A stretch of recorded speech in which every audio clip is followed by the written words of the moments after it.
शुरुआत में हमें पायरेट यानी समुद्री लुटेरों की एक दुनिया दिखाई जाती है। यहाँ का जो सबसे बड़ा पायरेट था आज उसे गिरफ्तार कर लिया गया था। मरीन फोर्स यानी समुद्री आर्मी का जो हेड था वो उसे आज सजा देने वाला था, उसे जान से मारकर। तो उसे सभी लोगों के सामने लाया जाता है ताकि इसकी मौत देखकर सबको नसीहत हो जाए और आज के बाद कोई पायरेट न बने, इस दुनिया से तमाम पायरेट्स का खात्मा हो जाए। क्योंकि ये पायरेट इस वक्त का सबसे बड़ा और खतरनाक पायरेट था, क्योंकि उसने अपनी पूरी जिंदगी में बहुत सारा खजाना चोरी करके किसी खास जगह पर छुपा दिया था। और वो पायरेट सब लोगों को बताता है कि मैंने समंदर में बहुत सारा खजाना छुपा के रखा है, इसलिए मैं आप सब लोगों को ये कहता हूँ कि आप समंदर में जाएं और मेरा खजाना ढूंढ कर दिखाएं। अब ये सुनकर लोग इतने खुश हो जाते हैं कि वो उसके लिए नारे लगाने लगते हैं, क्योंकि लोगों में खजाना ढूंढने का जज्बा पैदा हो गया था। अब ये देखकर मरीन बेस के हेड उस पायरेट को फौरन मारने का कहते हैं, जिस पर दो फौजी उसके अंदर अपने बड़े बड़े रॉड घुसा देते हैं और उस पायरेट की वहीं पर ही मौत हो जाती है। लेकिन अब सारे लोग वहाँ से जाने लगते हैं उस खजाने को ढूंढने के लिए, यानी कि अब उन्होंने फैसला कर लिया था पायरेट बनने का, जो देखकर मरीन बेस के हेड को बहुत गुस्सा आता है, क्योंकि उसका जो प्लान था वो तो उल्टा पड़ गया था। वो चाहता था कि पायरेट्स का खात्मा हो जाए, लेकिन उस पायरेट के मरने के बाद अब तो बहुत सारे पायरेट सामने आ गए थे और अब वो उस बड़े पायरेट के खजाने को ढूंढने निकल गए। इसके बाद हमें 22 साल के बाद की कहानी दिखाई जाती है। हम एक कश्ती में कहानी के हीरो को देखते हैं जिसका नाम लूफी होता है। लूफी भी उस पायरेट के खजाने को ही ढूंढने जा रहा था, क्योंकि वो समंदर का सबसे बड़ा पायरेट बनना चाहता है और वो अपने सफर में काफी आगे आ चुका है। लेकिन जिस कश्ती में वो सवार था अब उसमें पानी आना शुरू हो गया था, क्योंकि वो काफी दिन से सफर कर रहा था। अब वो डूब ना जाए इसलिए जल्दी से एक ड्रम में जाकर बैठ जाता है। उसका सारा सामान पानी में तैरने लगा और वो ड्रम भी जिसमें वो छुपा हुआ था, पर यहाँ कम से कम वो डूबने से बच गया था। लेकिन फिर उसका ड्रम तैरते तैरते दो पायरेट्स के जहाजों के बीच पहुँच जाता है, जिन दोनों जहाजों की आपस में लड़ाई हो रही थी। अब यहाँ बड़े शिप की कैप्टन एक औरत थी, जिसको पकड़ने के लिए मरीन बेस ने बहुत सारा इनाम रखा हुआ था। वो फिर अपने साथियों के साथ मिलकर दूसरे जहाज के लोगों पर हमला कर देती है। एक एक करके उन्हें बुरी तरह मारकर वो बंदी बना लेती है और उन्हें भी अपने शिप में ले आती है। कैप्टन के साथी भी दूसरे शिप का सामान लूटकर अपने शिप में लाने लगते हैं। ये लोग उस ड्रम को भी उठाकर अपनी शिप में ले आते हैं जिसमें लूफी छुपा हुआ था। जैसे ही रात हुई लूफी ड्रम से बाहर आ जाता है, लेकिन उसे बाहर आता हुआ एक लड़का देख लेता है जो वहाँ पर कैदी था और वो लूफी को देखकर डर जाता है, चीख मार देता है। लूफी उसके मुँह पर हाथ रखकर उसे चुप करवाता है और कहता है कि डरो मत, मैं तुम्हें कोई नुकसान नहीं पहुँचाऊंगा। जिसके बाद लूफी उसे अपने बारे में बताता है कि मैं भी एक पायरेट हूँ। और वो कैदी लड़का कहता है कि तुम पायरेट नहीं लगते क्योंकि तुम अच्छे लग रहे हो। जिस पर लूफी का जवाब था कि नहीं, सारे पायरेट एक जैसे नहीं होते, कुछ अच्छे भी होते हैं। अब यहाँ हमें लूफी के बचपन का सीन दिखाया जाता है और हमें पता चलता है कि उसे बचपन से पायरेट बनने का शौक था। लूफी को पायरेट्स का एक हीरो भी बहुत पसंद था, जो खुद भी एक पायरेट था और लूफी उसे सिर्फ अपना ही हीरो समझता था। अब जब पायरेट हीरो अपनी टीम के साथ वापस आता है तो लूफी उसे कहता है कि प्लीज मुझे भी अपनी टीम में शामिल कर लीजिए ना। जिस पर वो जवाब देता है, बेटा तुम अभी छोटे हो, पायरेट बनने के लिए भी तैयार नहीं हो, क्योंकि ये काम बहुत खतरनाक होता है। अब ये सुनकर लूफी को जोश आ गया। वो शिप की सबसे ऊंची जगह पर जाकर सबका ध्यान अपनी तरफ करता है और फिर चाकू अपने चेहरे पर घुसाकर निशान बना लेता है ताकि वो सबको दिखा सके कि मैं अब बच्चा नहीं रहा और पायरेट बन सकता हूँ। कहानी वापस से प्रेजेंट टाइम मौजूदा वक्त में आ जाती है, जहाँ ये सारी बात लूफी उस कैदी लड़के को बता रहा था। वो लड़का उससे पूछता है कि तुम पायरेट बनने का सपना कैसे देख सकते हो, क्योंकि पायरेट होना इतनी भी खास बात नहीं। इस पर लूफी जवाब देता है कि नहीं, पायरेट होना बहुत अच्छा होता है, क्योंकि पायरेट बनकर आप अपने साथियों के साथ समंदर की सैर कर सकते हैं, एडवेंचर पर जा सकते हैं। और तो और पायरेट्स को कोई कुछ कहता भी नहीं, वो आजाद होते हैं। इसलिए तो देखो मैं इतना खुश हूँ पायरेट बनकर। कैदी लड़का कहता है मैं भी आजाद होना चाहता हूँ, लेकिन जो इस शिप के कैप्टन है उसने मुझे यहाँ पर कैद करके रखा हुआ है और वो मुझे आजाद कभी नहीं होने देगी। कैप्टन के खराटों की आवाज इतनी ज्यादा थी कि लूफी पूछता है, अरे ये क्या, ये कैसी आवाज है, क्या तुमने कोई समुद्री मॉन्स्टर पकड़ के यहाँ पे रखा हुआ है? इस पर कैदी लड़का कहता है, अरे नहीं नहीं यार, ये तो हमारे कैप्टन के खराटों की आवाज है। अब वो कैदी लड़का लूफी को चुपके चुपके ऊपर लेकर जाता है और कहता है कि अभी सब सो रहे हैं तो तुम यहाँ से भाग जाओ। अब जब लूफी वहाँ से जा रहा था तो उनकी आहट से सब लोगों को पता चल जाता है और वो नींद से उठ जाते हैं, जिसके बाद कैप्टन भी यहाँ पर आ जाती है। अब कैप्टन को लगता है कि कैदी लड़का मुझे धोखा दे रहा था, वो भी यहाँ से भाग रहा था, इसलिए वो अपने हथियार से इन दोनों पर हमला कर देती है। वो पहले कैदी लड़के को मारती है, लेकिन लूफी आगे आकर उसके हथियार को साइड पर कर देता है, कैदी लड़के को बचा लेता है, जिसके बाद वो अकेला ही कैप्टन और उसके साथियों से लड़ने लगता है। हालांकि कैप्टन के साथी उस पर गोलियां चलाते हैं, लेकिन एक भी गोली लूफी का कुछ बिगाड़ नहीं पाती। ये देखकर कैप्टन को गुस्सा आ जाता है और वो अपना भारी हथियार उठाकर लूफी की पेट पे जोर से मारती है। लेकिन हैरत, यहाँ पर लूफी अपने जिस्म को लचकदार बनाकर खींचता है और ऐसे उसके वार से बच जाता है। ये देखकर कैप्टन काफी हैरान रह जाती है कि इसने भी जिस्म को लचकदार कैसे कर लिया। और फिर तभी लूफी अपने हाथों को भी लंबा लंबा लचकदार बनाकर शिप की दूसरी साइड पर चला जाता है। तब कैप्टन भी वहाँ पर आ जाती है। वो दोबारा से अपने हथियार से उस पर हमला करती है, लेकिन लूफी पीछे हट जाता है और तब शिप का व्हील टूट जाता है और वहाँ पर आग लग गई। सारी सूरत हाल को देखकर कैप्टन आग बगोला हो जाती है। उसे कैदी लड़की पर गुस्सा आ रहा था, इसलिए वो अपने हथियार से अब उस पर हमला करती है। लेकिन तभी सामने आ गया लूफी। हथियार उसके सर पर लगा, उसका सर कुचला गया, लेकिन हैरत उसे कुछ भी नहीं हुआ। जिसके बाद लूफी अपनी सबसे खतरनाक मूव यानी मारने का जो उसका सबसे अच्छा तरीका था वो उसका इस्तेमाल करता है। अपना हाथ लंबा लचकदार बनाकर बड़ा सा मुक्का बनाता है और उसी वो कैप्टन पर हमला करता है, जिससे यहाँ वो कैप्टन समंदर में दूर जाके गिरती है और उसका काम तमाम। अब वो सारे लोग लूफी की ताकतों को देखकर काफी हैरान भी हो जाते हैं और डर भी जाते हैं, इसीलिए हार मान ली थी उन्होंने। अब लूफी तो अपने कारनामों से बहुत खुश था और वो कैदी लड़की को लेकर यहाँ से जाने वाला था। अब हम एक तलवारबाज को देखते हैं जिसका काम होता है पायरेट्स को पकड़कर मारना। अब तब यहाँ एक आदमी आया जो वॉरियर था यानी कि योद्धा। वो तलवारबाज को अपने साथ शामिल होने का कहता है, लेकिन वो साफ साफ मना कर देता है। इनकार सुनकर वॉरियर तलवारबाज से लड़ने लगा। अब वो बहुत अच्छा तलवारबाज था। वो तेजी तेजी से अपनी तलवारें हिलाकर वॉरियर से लड़ता है और फिर एक मौके पर बड़ी आसानी से अपनी तलवारों का इस्तेमाल करते हुए वो वॉरियर को काटकर उसके दो हिस्से कर देता है और इस तरह तलवारबाज ये लड़ाई जीत गया। लूफी और कैदी लड़का उस शिप से निकल चुके थे और अब वो एक छोटी कश्ती में आगे बढ़ रहे थे। अब क्योंकि उसने लूफी की और लूफी ने उसकी जान बचाई थी, इसलिए उन दोनों की दोस्ती हो जाती है। कैदी लड़का तो पहले उसकी ताकतें देखकर काफी हैरान था, इसलिए वो लूफी से पूछता है कि तुम्हारे पास ये लचकदार होने की ताकत कहाँ से आई? जिस पे वो बताता है कि बचपन में जब पायरेट हीरो ने मुझे अपनी टीम में शामिल करने से मना कर दिया था ना, तो तब मैंने गुस्से में आकर एक खास किस्म का फ्रूट खा लिया था, जिसके बाद से ही मुझे ये लचकदार होने की ताकत मिली। क्योंकि पायरेट हीरो ने जब मेरा हाथ पकड़ा तो मैं वहाँ से आगे बढ़ गया और मेरा हाथ लंबा होकर लचकदार बन गया। फिर कैदी लड़का पूछता है कि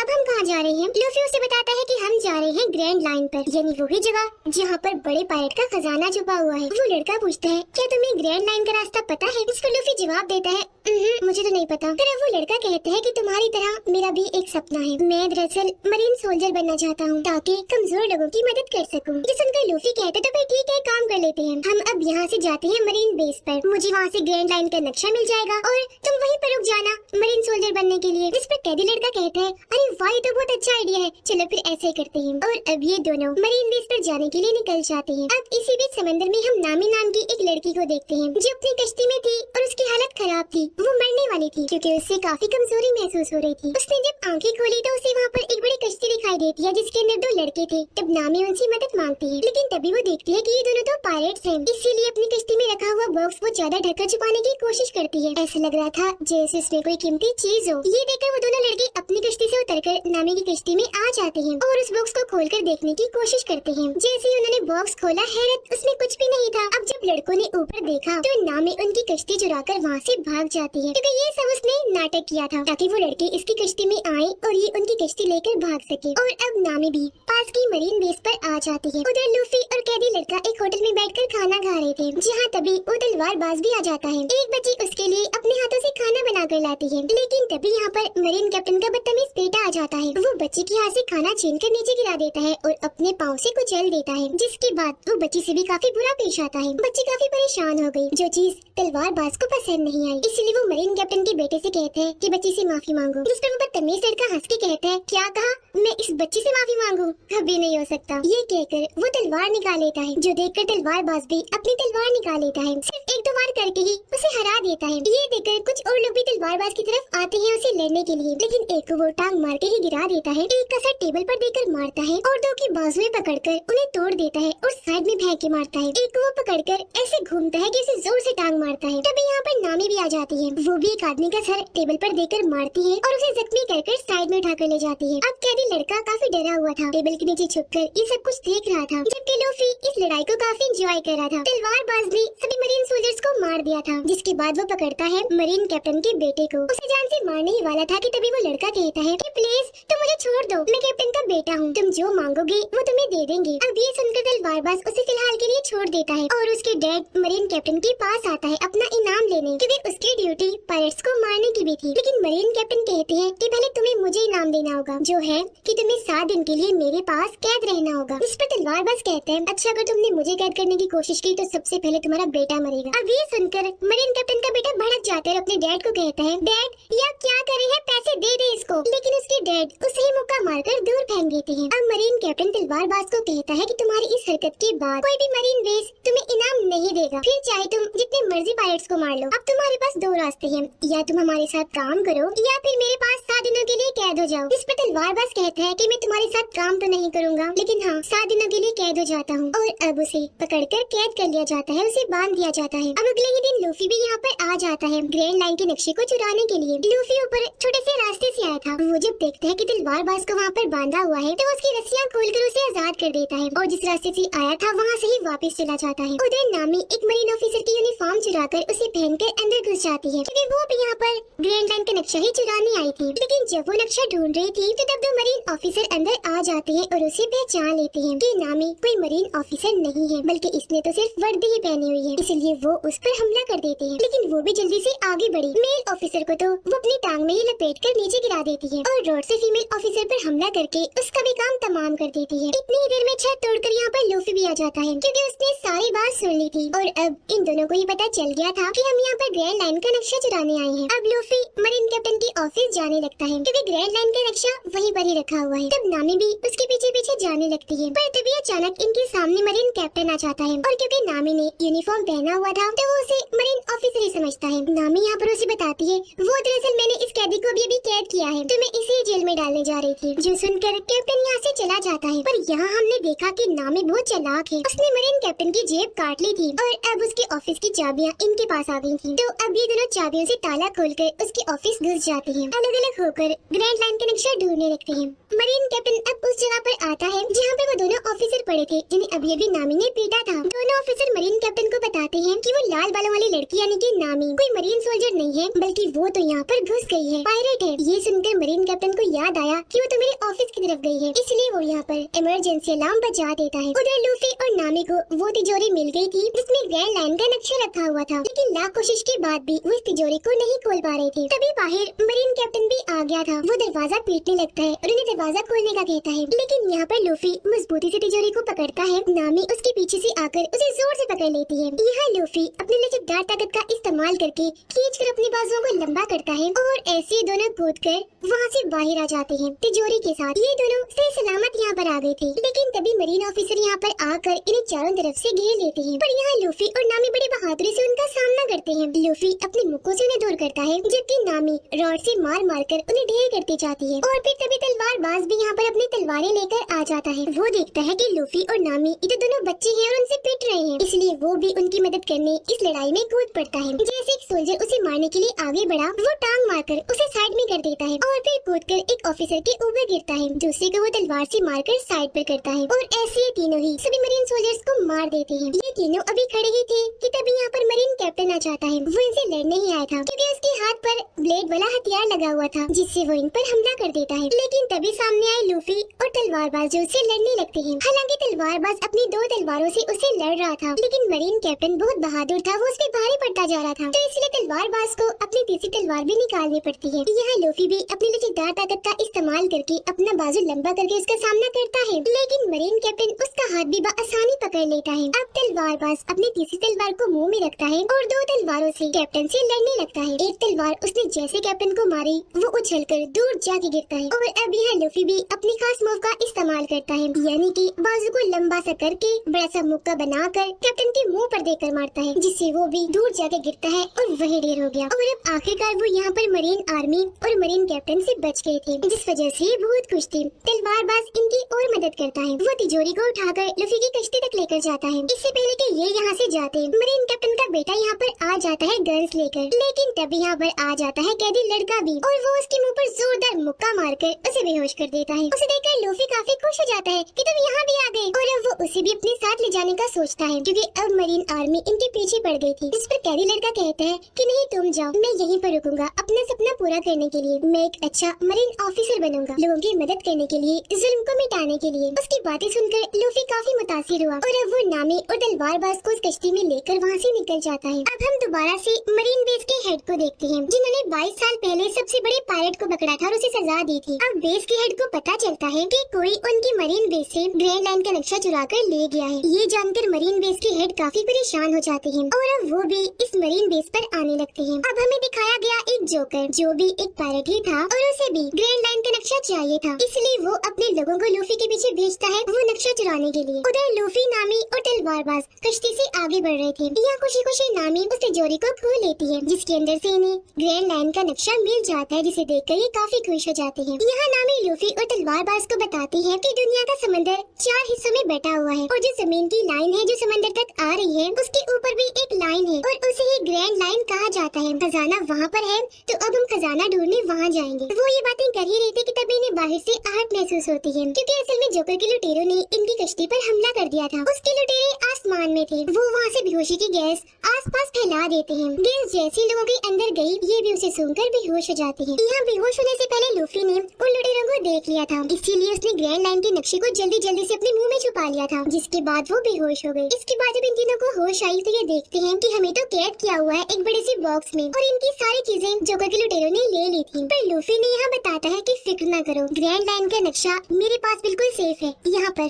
मेरे पेट में। अब जैसे बॉक्स खुलता है तो ये तीनों एक स्टेज पर होते हैं जहाँ पर जोकर और उसके साथी लोगों को शो दिखा रहे थे। यहाँ पर जो ऑडियंस थी वो कैदी लोग थे जिन्हें गुलाम बनाकर जबरदस्ती उनसे यहाँ पर तालियां बजवाई जा रही थी। अब तभी इन सबका कैप्टन यानी कि वो जोकर यहाँ पर आता है। उसे देखते ही लूफी पहचान लेता है कि ये एक पायलट है, इसके ऊपर भी ढेर सारा इनाम है। लूफी यहाँ पर जोकर को बताता है कि देखना बहुत जल्द मैं पायलट्स का किंग बनने वाला हूँ। इस पर जोकर हंसते हुए कहता है, ओ तुम बनोगी पायलट्स के किंग, देख लेना मैं बनूंगा जब मैं ग्रैंड लाइन का नक्शा चुरा लूंगा ना और वो खजाना मुझे मिल जाएगा ना तब। जो कहने के बाद जोकर उनसे ग्रैंड लाइन का नक्शा मांगता है, लेकिन तभी यहाँ चालाक नामी सामने आई और कहती है, क्या तुम नक्शा कर रहे हो? पता है तुम्हें हमारे पास नक्शे से भी बढ़कर कुछ है। ये कहकर वो लूफी की टोपी लेती है और उसे हवा में ऊपर उछाल देती है। अब जैसे सबका ध्यान ऊपर गया, मौका पाकर वो यहाँ से भाग जाती है। अपनी टोपी पकड़ने के लिए लूफी अपना हाथ फिर से लंबा करता है। अब उसकी लचकदार ताकत देखकर सारे ही लोग काफी दंग रह जाते हैं, यहाँ तक कि वो जोकर भी कि ये इसने कैसे कर दिया। अब जब नामी सर्कस से बाहर आती है तो वो देखती है कि जोकर ने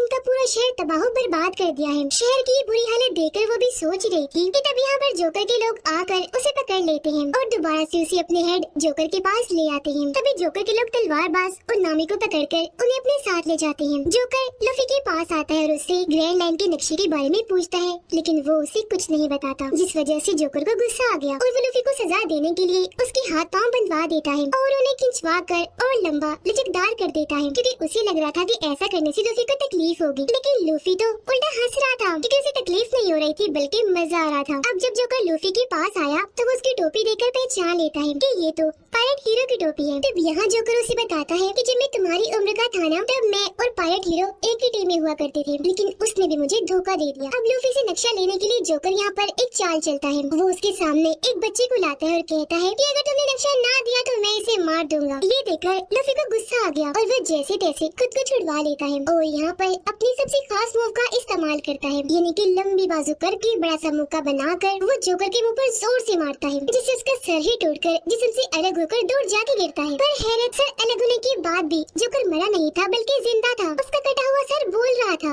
हंस रहा था और जो जिस्म था वो भी अपना काम कर रहा था और फिर तभी उसका सर दोबारा से आकर उसके जिस्म के साथ लग जाता है। ये देखकर लूफी काफी हैरान हो जाता है। तब जोकर उसे बताता है कि तुम्हारी तरह मैंने भी वो खास किस्म का फल खाया था, तो तब मुझे ये ताकत मिली, यानी कि मैं अपने जिस्म को हिस्सों में काट भी सकता हूँ और दोबारा से जोड़ भी सकता हूँ। अब जोकर वहीं खड़े खड़े अपना हाथ अलग करता है और हाथ को लूफी के पास भेजकर जो बेहोशी वाली गैस है उसे फिर से फोड़ देता है, जिससे लूफी बेहोश हो जाता है। उधर नामी और तलवारबाज को अब कैद कर दिया गया था, लेकिन यहाँ पर नामी के पास ताले को खोलने की चाबी थी, जिसकी मदद से वो ताला खोलने लगती है। लेकिन तभी यहाँ पर जोकर का एक साथी आ गया। वो तलवारबाज के पास आकर कहता है कि तुमने मेरे भाई और मेरे लोगों को बड़ा भगा भगा कर मारा था और आज मैं उस चीज का बदला लूंगा, तुम्हें भी बिल्कुल वैसे ही मारूंगा। अब तलवारबाज गोल चीज पर बंधा हुआ था जैसे कोई पहिया होता है, जिसे जोकर का वो आदमी घुमा देता है और चाकू की मदद से बार बार उस पर निशाना लगाता है, लेकिन ये नाकाम निशानेबाज था और इसका एक भी निशाना ठीक नहीं लगता। इसी दौरान नामी ताला खोल लेती है और जल्दी से बाहर आकर जोकर के इस आदमी को जोर से टांग मारती है और उसे तलवारबाज की तरफ फेंकती है। तलवारबाज जल्दी से उसे अपनी बाजू की मदद से पकड़ लेता है। नामी तलवारबाज की रस्सियाँ खोलती है, तब आजाद होते हुए इस आदमी को मारकर आसानी से बेहोश कर देता है और ये दोनों यहाँ से बाहर आ जाते हैं। अब मरीन बेस के हेड भी यहाँ पर आ गए थे। यहाँ मरीन कैप्टन मरीन बेस के हेड से झूठ बोलता है, इसलिए ताकि वो कैदी लड़के को फंसा सके। वो कहते हैं मेरे बेटे की गलती थी, जिस वजह से वो पायरेट यानी कि लूफी ग्रैंड लाइन का नक्शा चुराकर यहाँ से भाग गया, लेकिन मेरे बेटे को एक नए मरीन ऑफिसर ने बचा लिया, जो कहकर वो उसे कैदी लड़के से मिलवाता है। मरीन बेस के हेड जैसे कैदी लड़के को देखते हैं तो उन्हें शक हो जाता है कि ये घबराया हुआ है, तो जरूर ये भी लूफी के साथ मिला हुआ है, इसलिए वो उसे अकेले में मिलने को बुलाते हैं। अब कैदी लड़का जब उनसे मिलने गया तो मरीन बेस के हेड उसे कहते हैं कि बताओ तुम उन पायरेट्स के साथ कब से काम कर रहे हो, क्योंकि मैं सारी सच्चाई जान गया हूँ, मुझे पूरा यकीन है। यहाँ बेस के हेड का आदमी भी कहता है कि एक बार तुम्हें लूफी के साथ देखा गया था, इसीलिए अब जो भी सच है जल्दी से बता दो। ये सुनकर कैदी लड़का काफी घबरा गया और वो सारी सच्चाई मरीन बेस के हेड को बता देता है। कहता है कि लूफी ने मेरी मदद की थी मेरी कैप्टन से मुझे आजाद करवाने में, तो वो और मैं उस शिप से भाग गए थे और यहाँ पर आ गए, जिसके बाद वो तो चला गया, लेकिन मैं यहीं पर रुक गया क्योंकि मैं मरीन ऑफिसर बनना चाहता था। अब हेड समझ जाते हैं कि ये सच बोल रहा है, इसलिए वो कैदी लड़के को भी अपने साथ शामिल कर लेते हैं ताकि ये मिलकर लूफी को पकड़ सके। उधर जोकर ने लूफी को पकड़कर एक टैंक में कैद कर दिया था। जब उसे होश आई तो वो खुद को यहाँ पाकर काफी परेशान हो जाता है, क्योंकि इस टैंक में धीरे धीरे करके समंदर का पानी भर रहा था और समंदर के पानी की वजह से लूफी यहाँ पर अपनी ताकतों का इस्तेमाल नहीं कर पाता, क्योंकि वो यहाँ पर कमजोर पड़ता जा रहा था। तभी यहाँ पर जोकर भी आ गया और वो उसे दोबारा ग्रैंड लाइन का नक्शा मांगता है, लेकिन लूफी उसे नहीं देता। इस वजह से जोकर को काफी गुस्सा आ गया और वो टैंक में पानी की स्पीड बढ़ा देता है और अब समंदर का पानी तेजी से वहाँ पर आकर लूफी पर गिरने लगा। अब हमें यहाँ दोबारा से लूफी के बचपन का सीन दिखाया जाता है, जहाँ पर उस वक्त वो काफी दुखी था जब पायरेट हीरो उसे अकेला ही छोड़कर चला गया। उसके जाने के बाद यहाँ पर एक और पायरेट आया जो बहुत बुरा था। वो आते ही लूफी को पकड़कर उसे मारने लगता है, परेशान करने लगता है, लेकिन ठीक इसी वक्त पर यहाँ पर पायरेट हीरो दोबारा आ गया। उसने जब देखा कि लूफी के साथ ये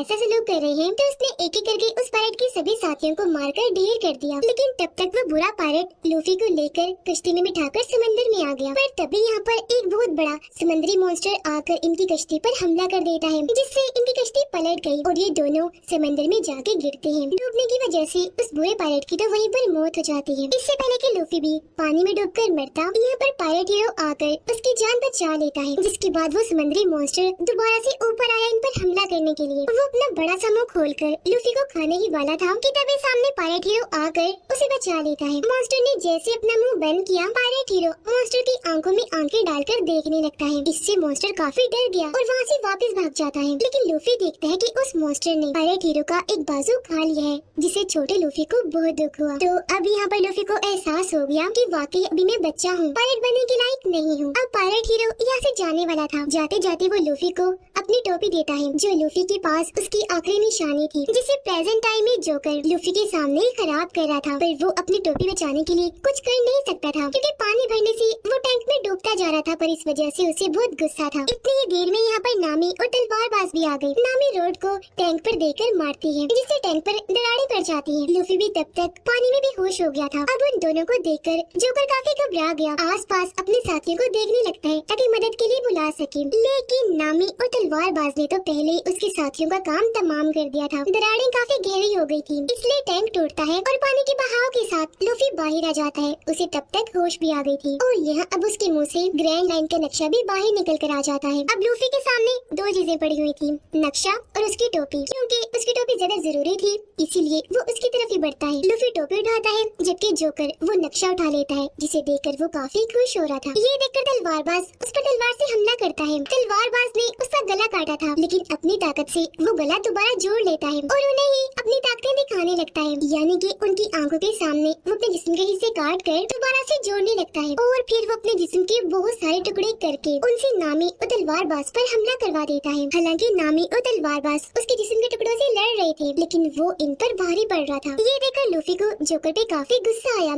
इसलिए वो भी उठा उसे लड़ने के लिए। वो यहाँ पर अपने स्पेशल मूव का इस्तेमाल करता है, अपना मुक्का उसके पेट के आर पार कर देता है, लेकिन इससे भी जोकर को कुछ नहीं होता और अब वो लूफी पे भी भारी पड़ता है। जोकर का कटा हुआ हाथ आकर लूफी की गर्दन को पकड़ लेता है और उसका गला दबाने लगता है। लूफी ने जब साइड पर देखा तो वहाँ पर बहुत बहुत सारे बॉक्सेस पड़े हुए थे जिन्हें लूफी नामी को दिखाता है और अपना सारा प्लान समझाता है, जिसके बाद लूफी और तलवारबाज बारी बारी करके जोकर के जिस्म के टुकड़ों को बॉक्सेस की तरफ फेंकते हैं और नामी जल्दी से रॉड की मदद से उन्हें कैद करती रहती है। इस वजह से जोकर के पास अब जिस्म के बहुत थोड़े हिस्से रह गए थे और अब वो काफी छोटा हो गया था। और अब यहाँ पर लूफी अपनी खास ताकत का इस्तेमाल करता है। वो अपने दोनों बाजों को लंबा करके बड़े बड़े हाथ बनाता है, दोनों हाथों से एक साथ उस पर हमला करके उसे वहाँ से उड़ा देता है, जिसके बाद लूफी वो नक्शा नामी को दे देता है, क्योंकि अब उसे इन दोनों पर भी यकीन हो गया था और ये अच्छे दोस्त बन गए थे। अब ये तीनों मिलकर वहाँ पर कैद लोगों को आजाद करवाते हैं, जिन्हें ऑडियंस बनाकर वहाँ पर बिठाया गया था। उधर मरीन बेस के हेड ने मरीन कैप्टन को गिरफ्तार कर लिया था और उन्हें वहाँ पर बांध दिया था, क्योंकि हेड जान चुकी थी कि एक अच्छा मरीन कैप्टन नहीं है, ये बहुत ही बुरा है और बहुत नाइंसाफी करता है, बेहद जालिम भी है। अब मरीन बेस के हेड ये फैसला करते हैं कि अब मैं खुद अपनी नई मरीन आर्मी बनाकर लूफी को पकड़ने के लिए निकलूंगा। उनकी नई मरीन आर्मी सामने खड़ी हुई थी, जिनमें कैदी लड़का और मरीन कैप्टन का बेटा भी शामिल था, जिसकी फौरन ही बाद ही लूफी को पकड़ने के लिए समंदर में निकल जाते हैं। उधर लूफी सबको आजाद करवाकर अपने दोनों साथियों नामी और तलवारबाज को लेकर कश्ती में बैठकर वहाँ से निकल जाता है। अब तभी नामी अकेले में जाती है और किसी को कॉल करके बताती है कि ग्रैंड लाइन का नक्शा मेरे पास आ गया है और अब मैं आ रही हूँ, जिससे यहाँ हम समझ पाए कि नामी उन्हें धोखा दे रही है और वो किसी और के साथ मिली हुई है। अब यहाँ से हमें 7 साल के पहले का वक्त दिखाया जाता है, जहाँ पर एक बच्चा जो दरअसल लूफी का दोस्त था, वो अपने गांव में हर वक्त ये अफवाह फैलाता रहता था कि लुटेरे आ गए, जल्दी से छुप जाएं। इस वजह से सब लोग काफी डर जाया करते थे और फौरन अपने अपने घरों में जाकर छुप जाते थे। अब लोगों को लगता था कि वो सच बोलता है, लेकिन कुछ अरसे के बाद लोगों को यह एहसास हुआ कि वो झूठ बोलता था। यहाँ पर कोई लुटेरे नहीं आया करते थे, इसीलिए अब कोई भी उसकी बात का यकीन नहीं करता। वो लोग डरते नहीं और न ही अपने घरों में जाकर छुपते हैं। अब कहानी वापस आ जाती है प्रेजेंट टाइम में, जहाँ वो बच्चा यानी कि लूफी का दोस्त अब बड़ा तो हो चुका है, लेकिन अभी भी वो अफवाहें फैलाता है कि लुटेरे आ गए, जल्दी से छुप जाओ। लेकिन अब कोई उसकी बात का यकीन नहीं करता। उधर लूफी और उसके साथी जब आगे बढ़ रहे थे तो उनका शिप खराब हो जाता है, क्योंकि उसमें सुराख हो गया था और पानी अंदर आ रहा था। तो इसलिए अब ये लोग नई शिप खरीदने के लिए उसी लड़के यानी लूफी के दोस्त के आइलैंड पर आ जाते हैं और अपने पुराने शिप को पानी में डूबने देते हैं, ताकि उसके जरिए कोई इन तक पहुँच न सके। मरीन बेस के हेड अपनी टीम को लेकर आगे बढ़ रहे थे लूफी को पकड़ने के लिए। जोकर उन बॉक्सेस में से अपने जिस्म के सारे हिस्से वापस ले चुका था, जिन्हें जोड़कर अब वो पहले जैसा बन गया था। वो भी वहाँ पर खड़ा ही था कि तभी उसके पास अजीब सा मछुआरा आता है और कहता है कि चलो मेरे साथ, तुम्हें हमारे मछुआरे के हेड ने बुलाया है। पर जोकर उसके साथ जाने से मना कर देता है और वहाँ से भागने की कोशिश करने लगा, लेकिन तभी वो अजीब मछुआरा उसके मुंह पर जोरदार मुक्का मारता है, जिससे जोकर वहीं पर बेहोश हो जाता है। तब मछुआरा उसे उठाकर अपने साथ ले आया। उधर लूफी इस आइलैंड पर फिर रहा था और अपने लिए नई शिप की तलाश कर रहा था, जहाँ पर एक शिप उसे पसंद आ भी जाती है। वो जब उसे पास से देखने गया तो इस शिप में लूफी का वही दोस्त था जो बचपन में अफवाहें फैलाया करता था। यहाँ वो लूफी से मिलता है और उसे बताता है कि मैं ही इस शिप की देखभाल करता हूँ, अगर तुम्हें ये शिप चाहिए तो चलो मैं तुम्हें अपने दोस्त से मिलवाने ले चलता हूँ, क्योंकि ये शिप उसकी है, बल्कि शिप ही तो क्या पूरा आइलैंड ही उसका है। जो सुनकर लूफी, नामी और तलवारबाज उससे मिलने के लिए तैयार हो गए और अब लूफी का दोस्त उन तीनों को अपने दोस्त से मिलवाने ले जाता है उसके घर पर, जहाँ उसका घर हम देखते हैं बहुत शानदार खूबसूरत था, क्योंकि वो लड़की बहुत अमीर थी। जिसके बाद वो लड़की अंदर से निकलकर बाहर आती है, उसके साथ उसका दोस्त भी था, लड़की के साथ उसका दोस्त भी था जिसका नाम क्लाडोर था। अब इस अमीर लड़की की कल 28वीं बर्थडे थी, यानी कल वो 18 साल की हो जाएगी। तो उसका दोस्त यहाँ पर आकर उसे पहले ही हैप्पी बर्थडे विश कर देता है। वो फिर अमीर लड़की से लूफी, नामी और तलवारबाज को भी मिलवाता है, ये कहकर कि ये तीनों भी मेरे साथी हैं। तब अमीर लड़की उस लड़की यानी लूफी के दोस्त को कहती है कि आज रात तुम और तुम्हारे ये साथी यहीं पर रुक जाओ हमारे साथ रात का खाना खाने के लिए। यहाँ पता चला कि अमीर लड़की के मॉम डैड मर चुके हैं और अब वो इस घर में बिल्कुल अकेली रहती है, इसीलिए उसका दोस्त क्लाडोर और नौकरी उसकी देखभाल करते हैं। अब वो अमीर लड़की जब अकेली बैठी थी तो खुफिया रास्ते से वो लड़का यानी लूफी का दोस्त उसके पास आता है। बर्थडे गिफ्ट के तौर पर वो उसे समंदर से लाया हुआ मोती देता है और उसे खुश करने के लिए यह बड़ी बड़ी बातें करता है कि मैं कई बार समंदर में जाकर एडवेंचर कर चुका हूँ। बातों के दौरान ही लड़की को खांसी होने लगी, तब लूफी का दोस्त उसे चाय लाकर पिलाता है, जिससे उसकी तबीयत थोड़ी बेहतर होती है। लूफी और नामी कपड़ों वाले कमरे में जब गए तो वो ये सोचकर काफी परेशान हो रही थी कि यहाँ पर तो इतने सारे कपड़े हैं, हम कौन से पहने। यहाँ पर तभी तलवारबाज भी आ जाता है और वो इन दोनों से पूछता है कि अमीर लड़की के साथ जो उसका दोस्त है क्लाडोर, कि तुम्हें वो जाना पहचाना सा लग रहा है। मुझे तो लग रहा है, मुझे ऐसा महसूस हो रहा है जैसे पहले मैं उससे मिल चुका हूँ। जिस पर लूफी और नामी कहते हैं कि नहीं तो हमें तो नहीं ऐसा लगता। उधर वही क्लाडोर अपनी मीठी मीठी बातों में अमीर लड़की को फंसाकर उसे काफी खुश कर देता है। अमीर लड़की उसके गले से लग जाती है और कहती है कि मैं तुम्हें अपना सबसे अच्छा दोस्त मानती हूँ, तुम मेरे सबसे ज्यादा करीब हो। पर क्लाडोर तो असल में उसका दोस्त नहीं बल्कि दुश्मन था, क्योंकि वो अमीर लड़की को मारने के लिए दोनों नौकरों के साथ मिलकर प्लान बना चुका था, ताकि उसके मरने के बाद सब कुछ उसका हो जाए और वो इस आइलैंड पर राज कर सके। इसी वजह से क्लाडोर हर उस लड़की को थोड़ा थोड़ा जहर दे रहा था, जिस वजह से वो लड़की बीमार रहती है। यहाँ दोनों नौकरों ने मिलकर लड़की को मारने के लिए बहुत सारा जहरीला सूप बनाया हुआ था, ताकि उसकी 18वीं सालगिरह से पहले ही वो उसको मार दे। फिर अब रात को बर्थडे पार्टी होती है, जहाँ पर लूफी, नामी और तलवारबाज पार्टी को काफी एंजॉय करते हैं, मजे मजे के खाने खाते हैं। यहाँ नामी एक आदमी से बात करती है जो कि यहाँ का खास आदमी था, क्योंकि वो अमीर लड़की का सारा बिजनेस और लेन देन संभालता था। वो यहाँ का डीलर था। अब तभी अमीर लड़की यहाँ पर क्लाडोर के साथ आती है और अपने डीलर से मिलती है। अब तलवारबाज क्लाडोर से बात करता है और उसे पूछता है, तो मुझे जाने पहचाने से लग रहे हो, क्या पहले हम मिल चुके हैं? जिस पर क्लाडोर मना कर देता है कि नहीं, मुझे ऐसा नहीं लगता, हम पहली बार ही मिल रहे हैं। अब डीलर अमीर लड़की को कहता है कि मुझे आपसे कोई जरूरी बात करनी है, पर क्लाडोर मना कर देता है और कहता है कि बातें बाद में होती रहेंगी, पहले सब खाना खा लेते हैं। अब जब ये सारे लोग खाना खा रहे थे तो यहाँ पर लूफी अमीर लड़की से उसे शिप के बारे में बात करता है कि हम वो लेना चाहते हैं, क्योंकि हम पायरेट्स हैं और ग्रैंड लाइन के लिए जा रहे हैं, तो हमें उस शिप की जरूरत है। अमीर लड़की कहती है कि आज रात 12 बजने के बाद मैं 18 साल की हो जाऊंगी, तब हर चीज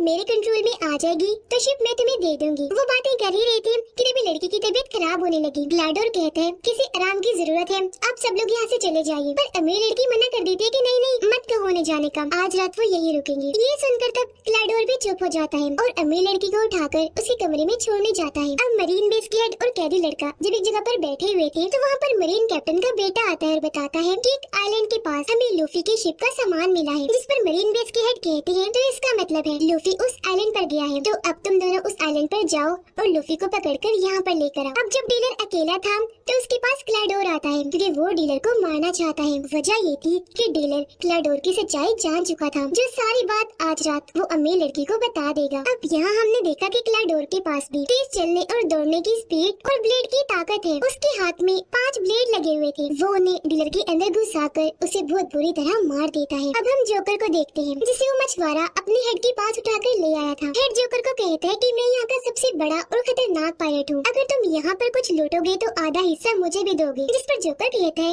लेकिन मैं तो कुछ भी नहीं कर पा रहा। लूफी नाम का एक लड़का है, वो ही यहाँ पर हर जगह घूम रहा है, उसके पास एक ग्रैंड लाइन का नक्शा भी है, वो ही उस खजाने को ढूंढ लेगा। इस पर मछुआरों का हेड कहता है कि कौन लूफी, कहाँ है वो इस वक्त? जोकर कहता है कि तुम मुझे छोड़ दो, मुझे फिलहाल पता नहीं है कि वो कहाँ है, लेकिन उसे ढूंढने में मैं तुम्हारी मदद कर सकता हूँ। जिस पर वो हेड मानकर उसे छोड़ देता है। अब लूफी और तलवारबाज और खाना खाने और शराब पीने अपने अपने कमरों से बाहर आते हैं और अब ये दोनों मिलकर किचन में जाते हैं, जहाँ पर लूफी का दोस्त पहले से ही मौजूद था और अब ये तीनों यहाँ पर बातें करने लगते हैं। अब नामी भी अपने कमरे से बाहर आकर यहाँ पर सामान चुराने लगती है, जिसके बाद वो अमीर लड़की के कमरे में जाती है। वो लड़की नामी के हाथ में सामान का थैला देखकर समझ जाती है कि ये चोरी कर रही है, लेकिन यहाँ वो फिर भी नामी को कुछ नहीं कहती, बल्कि दोस्तों की तरह ही उससे बातें करने लगती है। बातों ही बातों में लूफी का दोस्त बताता है कि मेरे डैड भी एक काफी बड़े पायरेट थे, लेकिन फिलहाल वो लापता है। अब उनका नाम सुनकर लूफी एकदम से बोलता है, अच्छा वो, उनको तो मैं जानता हूँ, मैं उनसे मिल चुका हूँ और वादा करता हूँ कि तुम्हें तुम्हारे डैड से मिलवा दूंगा। अब यहाँ पर तलवारबाज उससे पूछते हैं क्या यहाँ पर पीने के लिए शराब है? इस पर वो कहता है कि हाँ, बेसमेंट में बहुत सारी शराब पड़ी है, वहाँ जाकर पी लो। तो अब तलवारबाज और लूफी का दोस्त बेसमेंट में आते हैं, लेकिन जब ये आगे बढ़ रहे थे तो इन्हें यहाँ पर डीलर की लाश मिलती है और ये दोनों उसे देखकर काफी परेशान हो जाते हैं, ये सोचकर कि इसे किसने मारा होगा। जहाँ तभी इनके सामने क्लाडोर आ जाता है। वो इन्हें भी अपने 5 ब्लेड्स दिखा देता है, जिन्हें देखकर तलवारबाज समझ जाता है कि ये कौन है। क्लाडोर असल में ब्लैक आर्मी का कैप्टन था, जो कि बुरे पायरेट्स होते हैं, और इसके ऊपर भी ढेर सारे पैसों का इनाम रखा गया है। अब एकदम ही तलवारबाज अपनी तलवार से उस पर हमला करता है, लेकिन वो अपनी ब्लेड से उसकी तलवार नीचे करता है और ऐसे उसके हमले से बच जाता है। और फिर क्लाडोर अपनी स्पीड की ताकत से वहाँ से झट से गायब हो गया। इतनी ही देर में क्लाडोर के दोनों साथी इन्हें नौकर यहाँ पर आ जाते हैं। एक नौकर तलवारबाज के सर पर कोई चीज मारकर उसे बेहोश कर देती है, जो देखकर लूफी का दोस्त एक छोटी सी जगह से जल्दी से यहाँ से भाग जाता है और नौकरों के हाथ लगने से बच गया। अब क्लाडोर यहाँ पर वापिस आया और अपने नौकरों से कहता है कि इन दोनों की लाशों को ठिकाने लगाओ, इन्हें डीलर की और तलवारबाज की, जो कहकर वो यहाँ से चला गया। लूफी किचन में आया क्योंकि उसे भूख लग रही थी, तो जहरीले सूप को देखकर उसे रहा नहीं गया और वो सारा का सारा सूप पी जाता है। इससे वो मरता तो नहीं, लेकिन फौरन बेहोश हो जाता है। उधर नामी भी अमीर लड़की से बातें करने के बाद उसकी काफी अच्छी दोस्त बन गई थी और जो सामान अब नामी ने चुराया था वो सारा वापस रख देती है। उधर वो दोनों नौकर डीलर की लाश और बेहोश तलवारबाज को एक कुएं के पास लाकर उसके अंदर फेंक देते हैं, जिसके बाद वो भी वहाँ से चले जाते हैं। लूफी का दोस्त जो पहले ही काफी घबराया हुआ था, अब वो दोबारा से हर घर में जाकर इस बार सच बताता है कि मेरी बात का यकीन कर लो, उठो जागो, सच में यहाँ पर लुटेरे आ गए हैं। अब हालांकि इस बार वो सच बोल रहा था, लेकिन कोई भी उसकी बात का यकीन करने को तैयार ही नहीं था। और फिर तभी लूफी का दूसरा दोस्त यानी कि कैदी लड़का भी अपने साथियों के साथ यहाँ पर आ जाता है। यह लूफी का दोस्त कैदी लड़के को सारी बात बता देता है कि ब्लैक आर्मी यानी बुरे पायलट का जो कैप्टन है वो यहाँ पर आ चुका है और सबको मार रहा है। उसके बारे में बताने के लिए मैं यहाँ पर आया हूँ। इस पर मरीन कैप्टन का बेटा कहता है कि ये झूठ है, ब्लैक आर्मी के कैप्टन को तो मेरे डैड ने मार दिया था, इसलिए हम यहाँ पर जो काम करने आए हैं वही करेंगे, यानी लूफी को ढूंढने के लिए। उसका नाम सुनकर लूफी का दोस्त बताता है तुम लूफी को ढूंढने आए हो यहाँ पर, वो भी इधर ही है। और अब वो इनको लूफी के पास ले जाने लगता है। उधर नामी जब किचन में आती है तो ये देखकर काफी परेशान हो जाती है कि लूफी यहाँ पर बेहोश पड़ा है। उसे समझ नहीं आती कि सूप पीकर ये बेहोश कैसे हो गया, पर तभी उसे आहट महसूस हुई और वो जल्दी से जाकर एक जगह पर छुप जाती है। वहाँ पर दरअसल क्लाडोर और उसके साथी आए थे, दोनों नौकर, और उनकी बातें सुनकर नामी सारी बात समझ जाती है कि ये क्या करने वाले हैं, इन्हीं अमीर लड़की की जान लेने वाले हैं। घर के बाहर लूफी का दोस्त मरीन आर्मी को ले आया था। अब क्लाडोर जैसे दरवाजा खोलता है, लूफी का दोस्त बताता है कि ये ब्लैक आर्मी का कैप्टन है, इन्हीं की लुटेरा। पर यहाँ पर क्लाडोर उल्टा उस पर इल्जाम लगाने लगता है और कहता है कि इसका दिमागी तवाज़ुन थोड़ा ठीक नहीं है, इसलिए अक्सर ही ऐसी बातें करता रहता है। ये बचपन से ही इस तरह की कहानियाँ बनाते आ रहा है। अब ये सुनकर कोई भी लूफी के दोस्त की बातों का यकीन नहीं करता, सिवाय कैदी लड़के के। उसे लग रहा था कि क्लाडोर ही झूठा है और लूफी का दोस्त सच बोल रहा है। अब मरीन कैप्टन का बेटा क्लाडोर को कहता है कि लूफी इधर ही है, तो तब क्लाडोर कहता है कि हाँ, और वो लूफी को इनके हवाले कर देता है जो आधे बेहोशी की हालत में था। अब नामी वहाँ से निकलकर बाहर आई, वो नौकर के मुँह पर पेन से हमला करके उसे बेहोश करती है और यहाँ से भाग जाती है। लूफी का दोस्त भी वहाँ से भागकर अमीर लड़की के पास आ गया था। क्लाडोर कैदी लड़की को कहता है कि अब तुम यहाँ पर क्या ले रहे हो, चले जाओ यहाँ से। उसकी बेइज्जती करके वो मुंह पे ही दरवाजा बंद कर देता है। अब नामी भी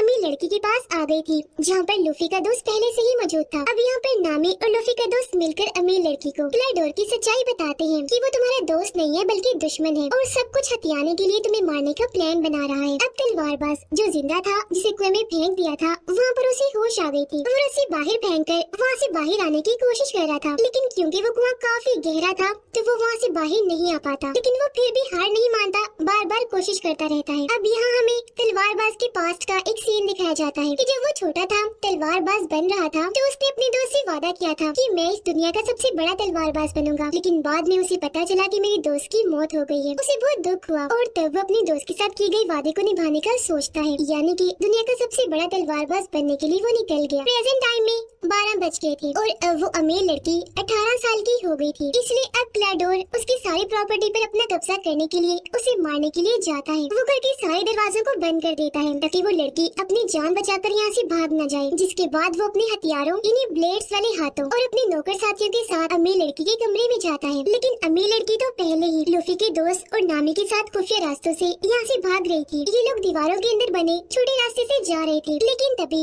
अमीर लड़की को खांसी हो जाती है। उसकी आवाज क्लाडोर ने सुन ली थी और उसे पता चल गया था कि वो लोग कहाँ हैं, इसीलिए वो उस दीवार में अपना ब्लेड्स वाला हाथ घुसा देता है। तलवारों से तीनों बाल बाल बचते हैं और अब ये जल्दी से यहाँ से भाग जाते हैं। तलवारबाज कुएं में अब खुद ही ऊपर आने की कोशिश करता है। वो चढ़कर ऊपर आ रहा था लेकिन बार बार नीचे गिर रहा था, लेकिन इस बार भी वो हार नहीं मानता और बड़ी हिम्मत करके दोबारा से उठा, ऊपर चढ़ने लगा और आखिरकार अब वो कुएं से बाहर आ ही जाता है। उधर कैदी लड़का लूफी को पकड़कर अपने साथ ले जा रहा था। लूफी को होश आने लगी, इसलिए कैदी लड़का उसके पास जाता है। अब लूफी यहाँ पर पूरी तरह होश में आकर कैदी लड़की को कहता है कि मुझे यहाँ से वापस जाना होगा क्योंकि क्लाडोर सच में बहुत खतरनाक है और मेरे दोस्तों की जान को खतरा है, मुझे उन्हें बचाना है क्योंकि वो सच में ब्लैक आर्मी का कैप्टन है। लेकिन तभी मरीन कैप्टन का बेटा लूफी पर गन तान देता है ताकि वो यहाँ से भाग न सके। इतनी ही देर में तलवारबाज भी यहाँ पर आ गया था और वो उसके सभी साथियों को मार देता है। फिर वो मरीन कैप्टन के बेटे को जोरदार मुक्का मारता है जिससे वो वहीं बेहोश होकर गिर जाता है। जिसके बाद लूफी और तलवारबाज अपने साथियों को बचाने के लिए निकल जाते हैं। घर में वो तीनों यानी कि अमीर लड़की, लूफी का दोस्त और नामी एक पुराने कमरे में आकर छुप जाते हैं। लेकिन तभी क्लाडोर भी यहाँ पर आ जाता है। उसे शक था कि वो यहीं पर है, इसीलिए वो उन्हें ढूंढने लगता है। इसी दौरान लूफी और तलवारबाज भी जैसे तैसे घर का एक रास्ता खोलकर अंदर आ ही जाते हैं। लूफी जाता है ऊपर और तलवारबाज दूसरी साइड पर। तलवारबाज के सामने क्लाडोर के दोनों नौकर साथी आ जाते हैं तो वो जल्दी से अपनी तलवार पकड़कर उनसे लड़ने लगता है। अमीर लड़की और नामी जैसे बाहर आई, क्लाडोर जल्दी से आगे आकर उन्हें पकड़ लेता है। वो उन्हें बस मारने ही वाला था कि तभी लूफी का दोस्त अपने हथियार से उस पर निशाना लगाता है, लेकिन इस बार भी वो बच जाता है। क्लाडोर को कुछ नहीं होता। अब क्लाडोर फुल स्पीड के साथ उसके पास आया और उस पर हमला करके उसे दूर फेंक देता है। फिर वो अमीर लड़की और नामी के पास आया आया। उसने अपना ब्लेड्स वाला हाथ ऊपर उठाया अमीर लड़की को मारने के लिए, लेकिन तभी पीछे लूफी आ गया, जिसने अपना हाथ लचकदार बना के लंबा करके उसे पकड़ लिया और ऐसे अमीर लड़की को बचा लिया। जिसके बाद अब लूफी क्लाइडोर से लड़ने लगता है, लचकदार ताकत का इस्तेमाल करके उसे उठा कर मार रहा था। पर क्योंकि क्लाइडोर काफी खतरनाक और ताकतवर था, इसलिए लूफी ज्यादा देर तक उसका मुकाबला नहीं कर पाता। क्लाइडोर बहाने से काफी बार लूफी पर हमला करता है, जिस वजह से लूफी को थोड़ा रुकना पड़ता है। लेकिन फिर मौका पाकर लूफी उसके मुंह पर जोरदार मुक्का मारता है और वो दूर जाके गिरता है। तलवारबाज भी दोनों नौकरों से लड़कर उन्हें खूब मार रहा था। एक पर वो तलवार से ऐसे हमला करता है कि सीढ़ियों से नीचे फेंक देता है और ऐसे वो इन पर भारी पड़ रहा था। उधर क्लाइडोर भी अब आमने सामने आकर लूफी से लड़ता है और अपनी ब्लेड से उसे दूर फेंक के मारता है, लेकिन इसका असर लूफी पर ज्यादा नहीं होता। वो बड़े आराम से बार बच रहा था। अब यहाँ पर लूफी अपनी सबसे खास मूव का इस्तेमाल करता है। वो लचकदार ताकत का इस्तेमाल करके अपनी गर्दन को लंबी करता है और उससे क्लाइडोर पर हमला करके बाहर फेंक के मारता है। लेकिन तलवारबाज भी उसके दोनों साथियों को हराकर बंदी बना लेता है, यानी कि इन्होंने उन तीनों को ही पकड़ लिया था। अब इस तरह इन सभी दोस्तों ने उनसे लड़ाई की, उन्हें हराया और इन सब की ही जान बच गई। लेकिन नामी कहती है हमें जल्दी से यहाँ से निकलना चाहिए, क्योंकि मरीन आर्मी जान चुकी है कि हम यहाँ पर हैं और हमें पकड़ने वो यहाँ पर आती ही होगी। पर क्योंकि भागने के लिए इनके पास कोई शिप नहीं था, इसलिए अमीर लड़की इन्हें वही वाला शिप दे देती है। अब यहाँ पर अफवाह वाला लड़का यानी लूफी का दोस्त भी इनके साथ सफर में जाने के लिए तैयार हो जाता है और अब ये चारों उस शिप में बैठकर इस आइलैंड से निकल जाते हैं। हम देखते हैं कि क्लाइडोर भी मरा नहीं था बल्कि जिंदा बच गया था और वो भी कश्ती में बैठकर इस आइलैंड से निकल चुका था। कैदी लड़का वापस आ गया था, जहाँ वो मरीन बेस के हेड से माफी मांगता है कि प्लीज मुझे माफ कर दीजिए, मैंने बहुत कोशिश की पर मैं लूफी को पकड़कर नहीं ला पाया। हेड उससे कहती है कि परेशान मत हो, तुमने कोशिश भी की और अपना काम भी पूरा कर दिया, तुम उन लोगों को आइलैंड से बाहर ले आए,